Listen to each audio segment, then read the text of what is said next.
அனைவருக்கும் வணக்கம். விரியூரில் இருக்கும் அன்பு உள்ளம் கொண்ட உயர் திரு கேசவன் சார் அவர்களும், உயர் திரு கிருஷ்ணமூர்த்தி சார் அவர்களும், உயர் திரு பாப்பாத்தி அம்மாள் அவர்களும், உயர் திரு பிரவீன்குமார் சார் அவர்களும் இவர்கள் அனைவரும் சேர்ந்து நமது கருணை இல்ல குழந்தைகளுக்கு இலவச மதிய உணவு வழங்கியுள்ளார்கள்.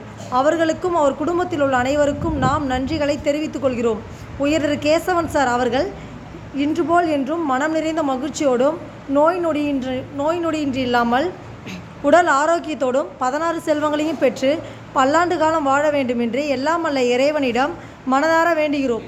குரு பிரம்மா, குரு விஷ்ணு, குருதேவா, குரு சாஷா பரபிரம்மா மகேஸ்வரா தாஷ்மே ஸ்ரீ குருவே நமக. இறைவா, எங்களுக்கு இந்த உணவுகளை வழங்கியவர்களுக்கும் இது தயாரித்து கொடுத்தவர்களுக்கும் நாம் நன்றிகளை தெரிவித்துக் கொள்கிறோம். நமது கருணையுள்ள குழந்தைகள் சார்பாகவும் ஆசிரியர்கள் சார்பாகவும் பள்ளியின் சார்பாகவும் மனமார்ந்த நன்றிகளை தெரிவித்துக் கொள்கிறோம். வாழ்க வளமுடன், நல்வாழ்வு பெருக வேண்டும். Thank you sir, thank you ma'am.